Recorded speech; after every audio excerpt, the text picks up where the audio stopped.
I'm really ready to be done. I'm really ready to kind of lay down, rest, and be with Christ. Now, and he makes a statement, I don't know. I don't know. What shall I choose? I don't know. This is where the Bible gets terribly interesting to me. It's always interesting, but it really gets interesting here. So as you know, this letter was written originally in Greek, and if you were to take the original letter that he wrote and translate it literally into English, like verbatim, word for word, here's what you would get in this statement. Here's how it would translate. But if to live in the flesh, this for me fruit of labor, and I might choose, I do not know. Isn't that weird? It's awkward.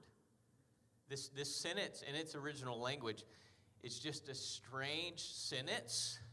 It's jumbled, it's scattered. I mean, this is the guy who made statements like, love is patient, love is kind. He brought us to live as Christ and to die as gain. He just said it. He said, having nothing and yet possessing everything. What a beautiful statement. And here he is, like writing these words. And it's just jumbled. It's a mess. Jay? I was going to say, I think when you read through this, you do see a lot back and forth and kind of him all around, things like that. And I think that kind of shows, we assume that it goes on like we do. Like, this is maybe how he talks and he dictates and people write down back and forth. But this is not how you write. Right. I don't get the idea that Paul is sitting down and has an organized outline, and it flows and it's a lot of preparation. I get the idea that he's talking just offhand and someone's taking down the dictation, so you get a more of a conversation flow to it rather than just a pure writing. Yeah, absolutely. You get the conversation, you get the emotion. It's not edited and then sent out. It's not a sermon that he's prepping and he sits and works it all out. Yeah, you get the raw feeling behind kind of what he's saying here. Let me show you what a few scholars say about this. Boy, I'm way behind. Peter O'Brien says, at this point in the passage, Paul's language becomes somewhat obscure, and the grammar reflects the conflicts of feelings in his mind. The rather disjointed sentence expresses this hesitation. So remember, he could be killed. He doesn't know. He could be killed in the next few days, and the stress, literally, it's believed that the stress on him affects the way that he writes, affects the way that he talks. Ralph Martin writes this. He says, the agitation in Paul's mind is clearly to be seen in the broken syntax of his writing. Now, a lot of people, you think of biblical writers and Paul writing the majority of the New Testament, you think maybe we have this picture in our head of like this, guy in a long white robe sitting at his desk in his office and palm leaves going, and just this beautiful, inspired moment of writing. And a lot of times that's just simply not the case. It is, as Jay's saying, he has a scribe, and he's just speaking. I want my beloved church to know this, because I don't know if I'm going to be with you much longer. But you see it, like this deep tension, this hesitation. He's writing this, and he's all messed up in what to do, and the writing reflects it. I think he's under serious, psychological strain at this point in his life. I think he's going through a lot of reflection upon his life at this point. It's kind of, you see this in people. We do it even regardless of what age we're at. I still do it at 40 years old. But you reflect back on your life and you think, oh, what's ahead? What do I have left? What is best for me to continue doing in the rest of the time that I have? And especially on a deathbed, you see people reflect back on their life seriously and quickly. And there may be regrets. There may be wishes that were never filled, dreams that were never pursued, these kinds of things. And that's not necessarily what's going on here, but you see that kind of psychological strain going on Paul. Paul, are you raising your hand or scratching your head? Okay, go ahead.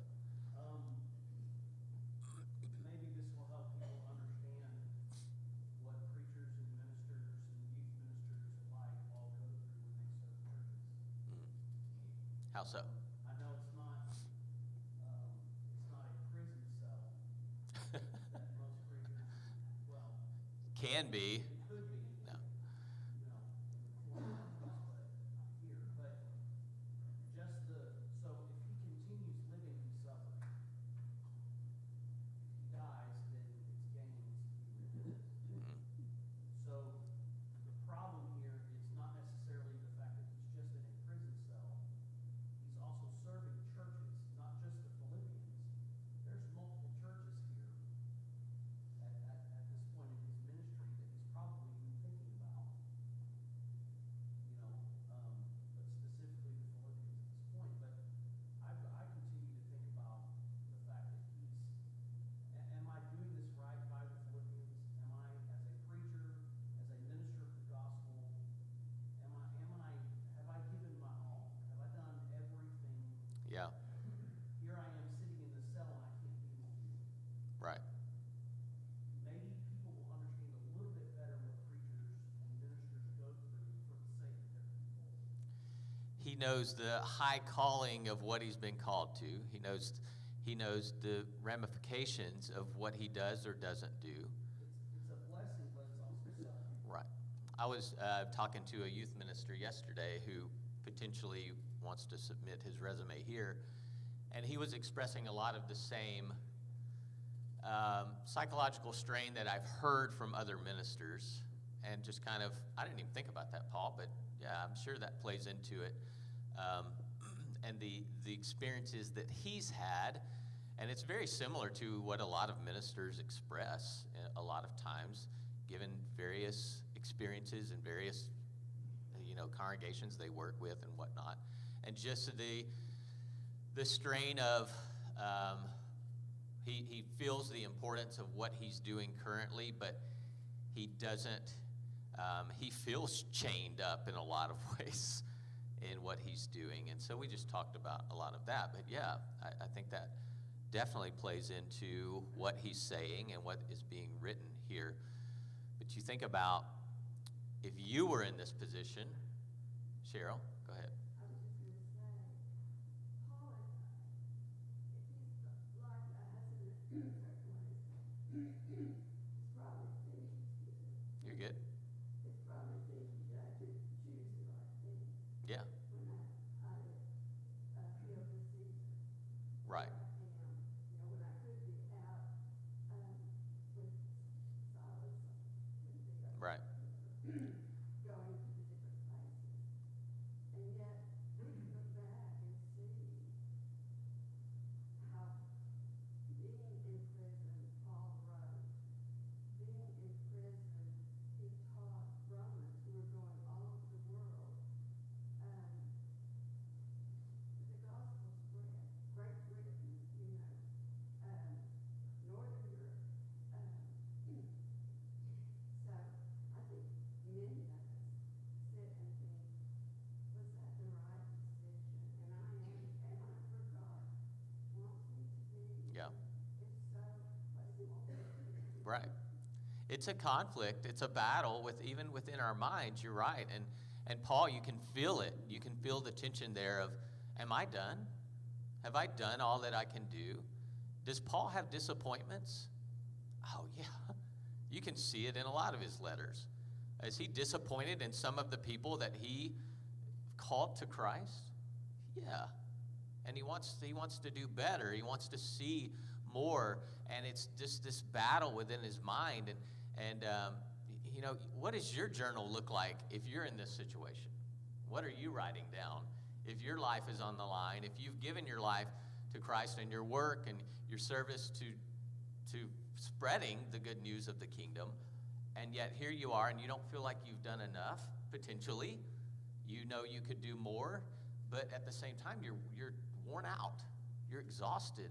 You're ready to go and just be with the one you love more than life itself. Amanda? He obviously knows the importance of his calling, but I love how deeply he loves these people. And when I think so much of his struggle is just because, and he tells them he wishes he could be with them. And I think about our relationships in our church family, and I think sometimes we don't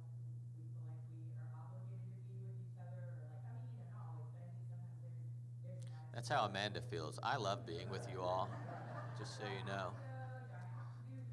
Yeah. But I think about, I just look at this example of the deep love he has for these people. Not only does he believe in his calling and feel so, like, these questions of have I done enough and all this, but he just loves these people. Yes. Think about that example, when I contextualize it in my life, like, do I love my brothers and sisters in this way? Because I think it's easy to take for granted the times that we can be together, because we can be together whenever we want to or whenever we choose. Right. And he's like longing to be with them, and also longing to be with Christ, and it's this just, to see the heaviness of this back and forth, the gravity of it. Yeah. Man, do we feel that way? Well, I really want to be with Christ, but I have the opportunity to be with my brothers and sisters, and what a beautiful thing it is. right, like Isaiah and Bailey no longer want to be with us, And so what do we do? What do we do? We just kick them out? I mean, good riddance. Now, I'm a little hurt if you can't tell, but I'm excited for them. No. And you just think about, I want to show you a few different verses and just give you a feel for Paul's mentality and emotions here, but go ahead, Jay. I was just going to say, kind of following on that, you see, he opens up the Philippians to his comfort zone. He Yes. tells them things, and he loves to draw emotions out. He doesn't do it with those churches he's defending apostleship or having Yeah. unity or whatever. But Right. here, he just opens it all up because he feels comfortable. Yes, absolutely. It's definitely a different relationship here. So in 2 Corinthians chapter 1, you look at verse 8 and look at what he says there. We do not want you to be uninformed, brothers and sisters, about the troubles we experienced in the province of Asia. We were under great pressure, far beyond our ability to endure. Think about that. Far beyond our ability to endure. This is the guy that writes, hey, God won't let you be tempted beyond what you're able to endure. And yet he writes here, we were pressured, this is not temptation, but we were persecuted far beyond our ability to endure, so that we despaired of life itself. You know what that means? We were pressured and pushed and persecuted so much that, man, we didn't even, it would have been better to be dead. Indeed, we felt we had received the sentence of death. We were still alive, but it felt like we were dead. And I was thinking about these verses as Joe was talking Wednesday night about the Christians in India and just the persecution that he's witnessed firsthand. Their desire to be together is immense. Their desire to pursue Christ is immense in the face of that kind of persecution. And I was thinking about what Paul says as you were talking about the people that were murdered on the streets. I thought, my goodness, it still exists today. We read about it, but it still exists today.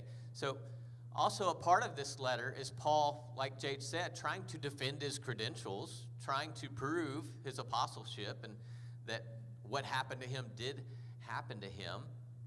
And he starts the letter out by saying, look how tough it's been. Look how hard it's been for me. You think I would just do this for the sake of doing it? What idiot does that? This is what I've gone through because Christ is now my life. It's very, very interesting. And then you get to Philippians, and we've kind of looked through some of these verses, but you get statements. This man who expresses this deep despair and emotions and thoughts, he also has very deep convictions and beliefs. Look at verse 6 in chapter 1. Being confident of this, that he who began a good work in you will carry it on to completion until the day of Christ Jesus. If you were to summarize that, I think you could say he believes that God doesn't give up on people, and God doesn't give up on him. He's confident, and he has a very deep conviction that God will see through what God started in him until the day it's completed. So it's this conflict of, do I stay with you? Do I go on and be with Christ? I don't know what to choose. But at the same time, that's like an emotional response, but at the same time, he has a conviction of, God's going to finish what God started in me. I have no doubt about that. Isn't that odd?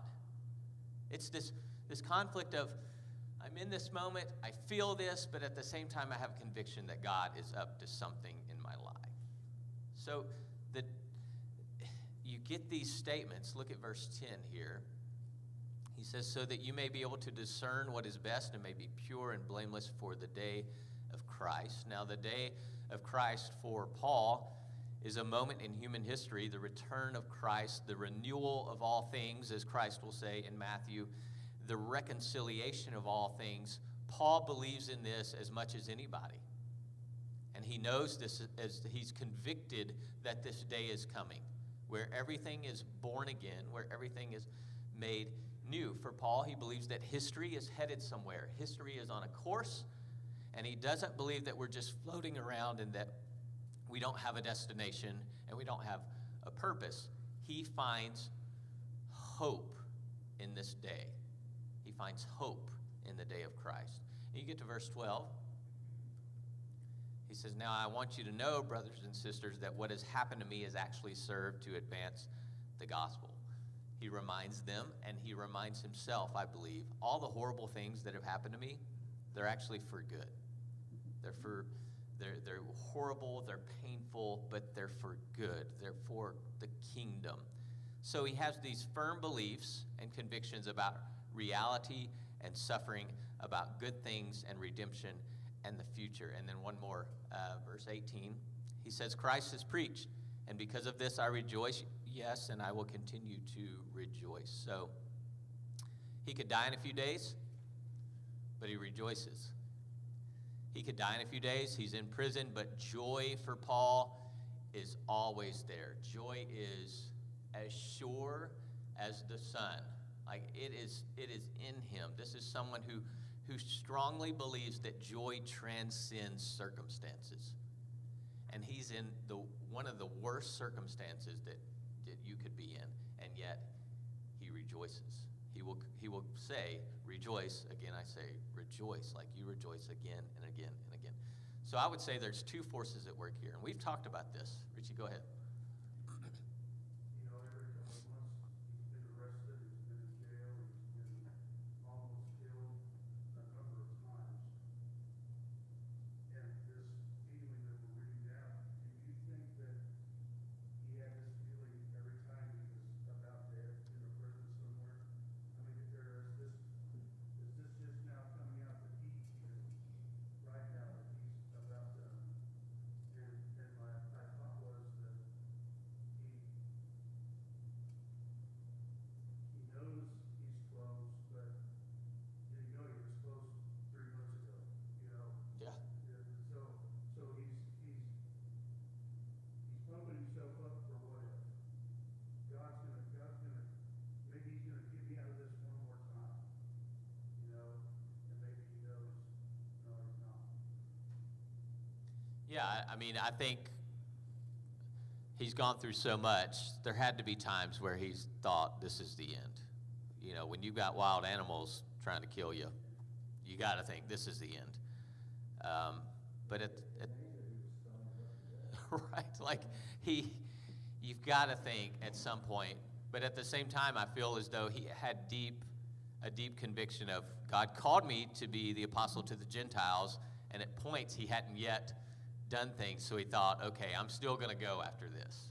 Like he knows the promises, but maybe at this point he's like, I don't know, is this the end? Am I done? If I keep going, it will be good. If not, that's fine. In a way, 100%, yeah. Yeah, it's an internal battle, and at the same time, an encouraging, dialogue for the readers to see and to hear him say this. He's talking to himself in a lot of ways. So two forces at work here that I think really come to light in this text: convictions and beliefs, and then his thoughts and feelings. His thoughts and feelings, especially at this moment, are all over the place, and understandably so. His thoughts and feelings are, man, I just want to die, but I don't know what to feel. What should I choose? His writing is all jumbled. He's all over the place. What should I choose? Which is so bizarre to me that he would even say that. Does he have a choice?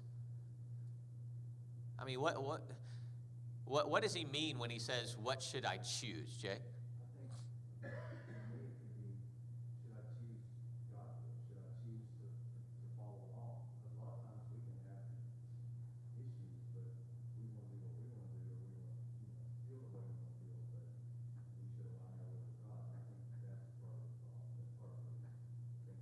Okay, should I choose to just live out my days the way that I want to live them out and just wait, just be in prison and I'm done?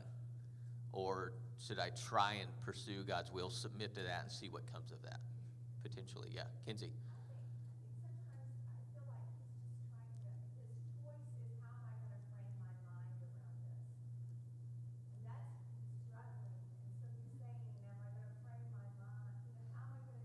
Yeah.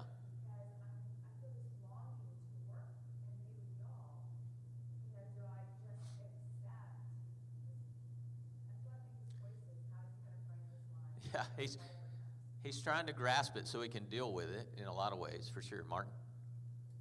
Well, he's got a choice every day when he gets up. Yep. What to pray for.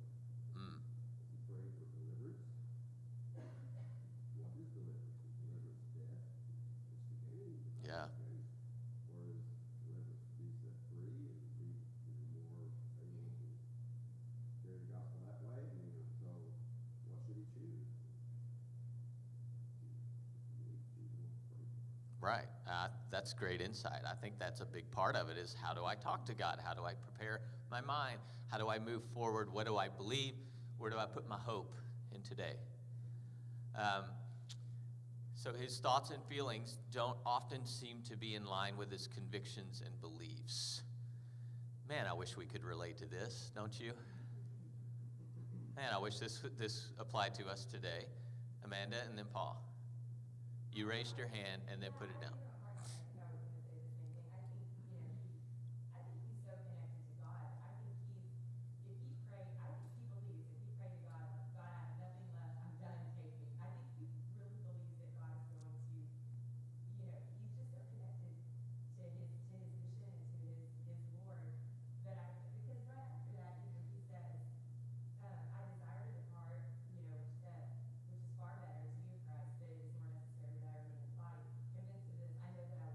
We're not there yet, but thanks for jumping in. Yeah.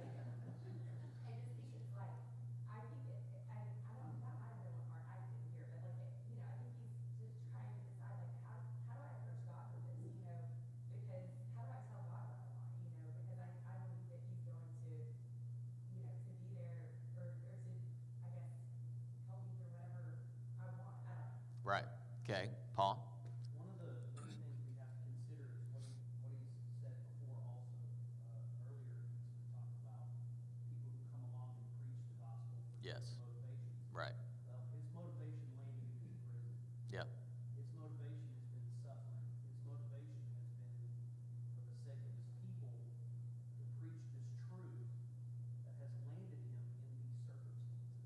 Or he himself has put himself there too. But he also knows apparently God is calling him to suffer and preach the gospel at the same time. Yes. So one of the things we have to consider is the fact that his support or his fruit of his ministry is exactly where he's at.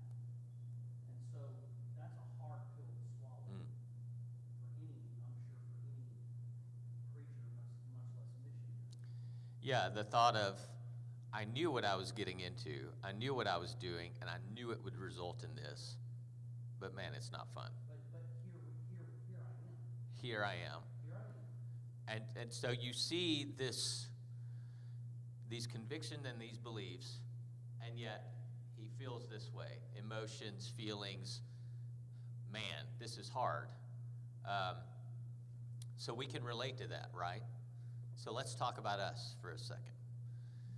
Have you ever, you've been convicted that a person is created in the image of God, but your emotions and your feelings towards that person make it really difficult for you to treat them as such? You know what I mean? The guy that rubbed my car wrong the other day. The guy that what? Rubbed my car wrong. He rubbed your, Yeah, then he hit me. oh. I was like, you had a guy rubbing your car? Yeah. Hey, you're rubbing it wrong. Get off my car. Yeah. Yeah. No, he wrecked into my car. Yeah. And so, well, maybe there's this, that you have this conviction. You've read the book of James.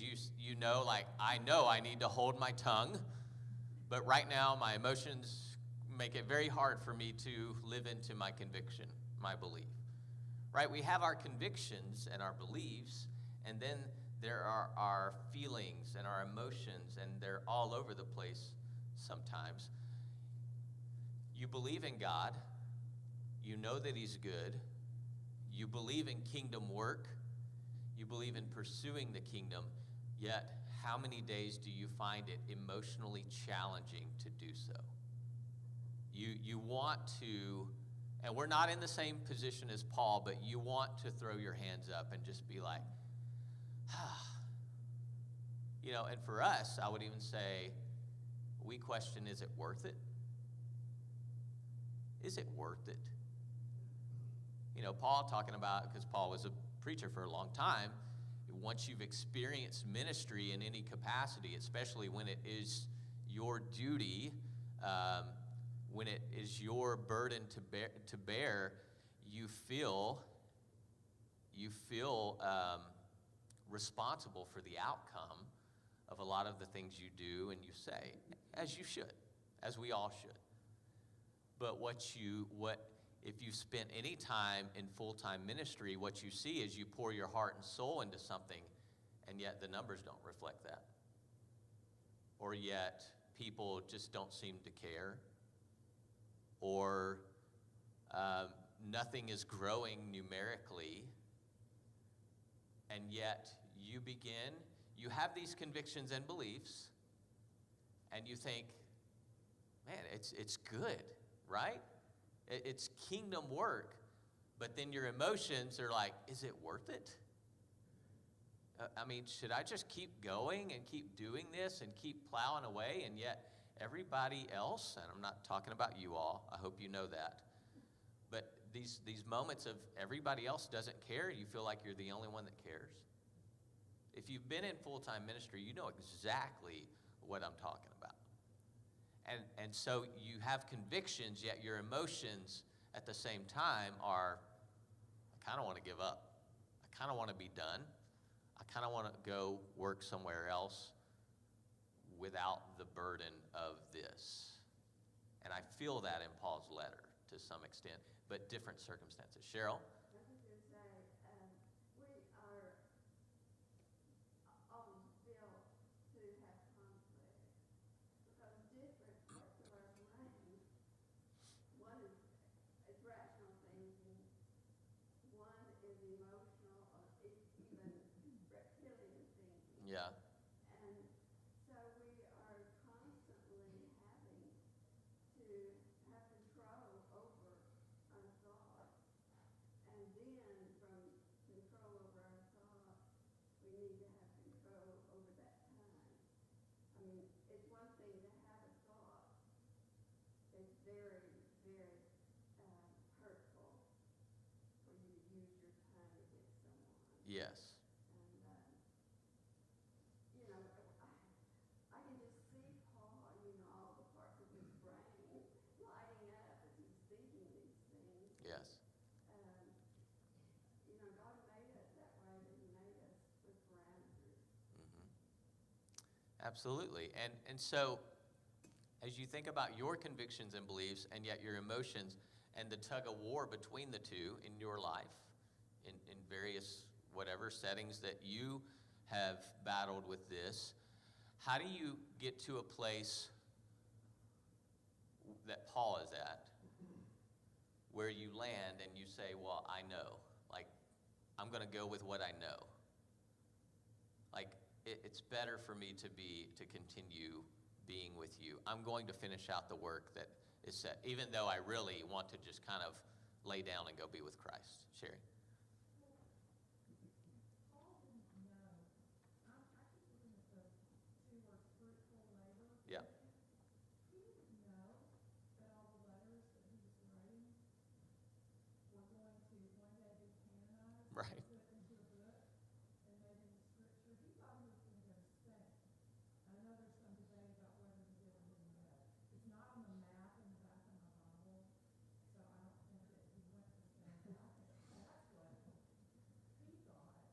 That he didn't know that he's fruitful labor, and we're talking about he's going to write all these letters. He didn't know that. Yeah. Why do you say fruitful labor? That's another question.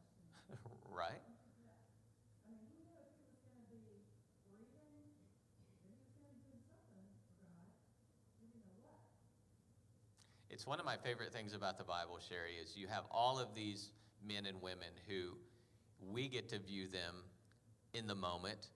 We get to view their emotions. We talked about it in the Psalms, in some of the psalmists and their writings of, dude, I am done.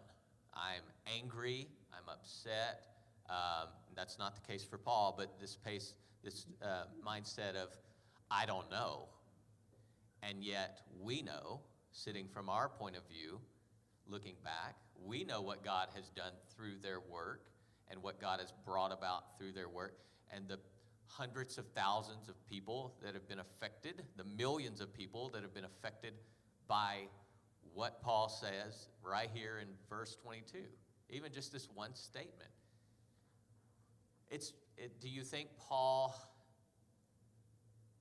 knew that God would do big things through what he was saying and what he was doing in Philippi? Laura? That wasn't the question I was going to answer. But no, go ahead. Yeah, I know. I just think that Paul was on such a different level of intimacy with Christ that, a lot of people didn't get it. And I think I'm jealous for you. I want you to have what I have. I just long for you to get it. I long for you to have it. And I know personally, I probably had that level that Paul had either, but personally, some days, you're just so burdened by the sins of the world and the things that are going wrong. And we all, as Christians, know there's something better. We know there's something better. Mm-hmm. And I think some days, maybe this particular day, Paul's just so weary from wanting people to get it and give it to him because he loved them so much and he knew what was good and what was right. And Right. at some point, there are days when I'm going, what? It'd just be better to be in heaven. Not that I have a death wish or anything, but I understand that. The older you get, the more you just get tired and you just get worn out from it. Right. When you have a heart like Christ, other people's struggles and troubles and sin weigh on you because you care for them. But at the same time, your own sin weighs on you because you know better. Paul knows better. I do the things I don't want to do. I don't do the things I do want to do. Like, he knows this battle, this struggle, and it weighs on him. I guarantee you, you're 100% correct. Paul is mature. And I think that's how maturity in the Bible means complete and lacking nothing. Like, in the sense of he's complete, or it's definitely on the road to completion, maturity. And it's this moment of, I know what I know, and I'm going to go through with what I know. We see the same thing in Christ, don't we? In the garden. His feelings and emotions, and yet his convictions win over his feelings and emotions. God himself in the flesh even battles with this. June? I look at it and that, to me, both of his choices weigh equally the same on him. He loves God and he loves the Philippians. So he's like, I love both of these things. So they're, to him, in my mind, they're equally the same. Whether I do this or whether I do that, I'm accomplishing my mission. He's fulfilling the greatest commandment. He loves people so much, even those who disappoint him. And yet his love for God fuels his love for people. Absolutely. Paul? Well, it's interesting to note that as he's writing this, there's a certainty, but there's also an uncertainty about what he's doing. And I would lean more into the uncertain area. Yeah. The things that he's saying. I think he gets his eternal destination part. But there is an uncertainty that comes along with that. The older we get, I would hope that uncertainty would be, I don't even know if that's doubt, but it's uncertainty towards this idea that, Somebody's timing me. I think that's smart, but yeah. well, I don't know if it's doubt, but I think it's uncertainty. I think it's this healthy tension, this healthy spiritual tension that he has within his own life. Yes. I think that's a very good thing. Yes. I think it's a very healthy thing for us to recognize. Absolutely. I want to show you one more thing before we wrap up, because this is so important. The Greek here for fruitful labor, Sherry, you're talking about that. It's this idea of organic like growth, fruit, work, labor. But every time you find this word, it's referring to God's work in you, not your own ability. And so you start to understand Paul's mindset a little bit more, and it goes back to what he said prior, like he will complete what he started in me. And he says, so if I go on living, it will be fruitful, it will be growth, fruit produced from his work in me. It's not going to be my work. Isn't it easier to rest in God's work than it is to rest in your own ability? Like if I were to rely upon my own strengths and talents, absent or removed from God, we're done. I'm done. You can't keep going unless it's what God is doing through you, especially when it's pursuing kingdom work, when it's bringing about kingdom, God's will on earth as it is in heaven. You can't do it unless it's him doing it through you, his Spirit doing it through you. And that Paul is so convicted of that, obviously, because everything he writes fuels that. So I know if I go on living, God is going to continue doing things through me. But my desire is to go and be with Christ. It is a healthy conflict. I think his desire to be with Christ fuels his energy and fuels his longing to keep being with people and keep bringing about Christ's will on earth, because he knows one day it's all going to be done anyways, and he's wanting to bring little pieces of heaven to earth right now. Any other comments? Amanda? I was just thinking about his suffering, like he's suffering directly because of Christ. And we suffer in a lot of different ways, but not always directly because of Christ. But what I love about that, the maturity that we're talking about that he has, like his convictions and beliefs guide his thoughts and feelings. He allows his thoughts and feelings to like submit to his convictions. Absolutely. And when I think about suffering in our lives, even if it's not, we're not suffering or we persecuted because of Christ, we suffer in different ways, and God can still use our suffering. When people around us see us rejoicing, even when we're suffering or even when we're struggling, that's a witness to Christ. And I think that that's a maturity, a spiritual maturity that I hope for in my life. You know, when we and I look at Paul and I see it seems to me like he's mastered that. You know, rejoicing in suffering. And I think that that's something we should attain to, because suffering can be for nothing or it can be purposeful. I mean, Right. it can be as hard as the things are that we go through in this life, we can show others Christ through that. And I think that's something that I take from this. Right. I love that. Y'all Cheryl, bring it home, Cheryl. You raise your hand and then put it down, and then Paul's behind you doing this. I just want you to know that. Yeah. No, I wasn't. Yeah.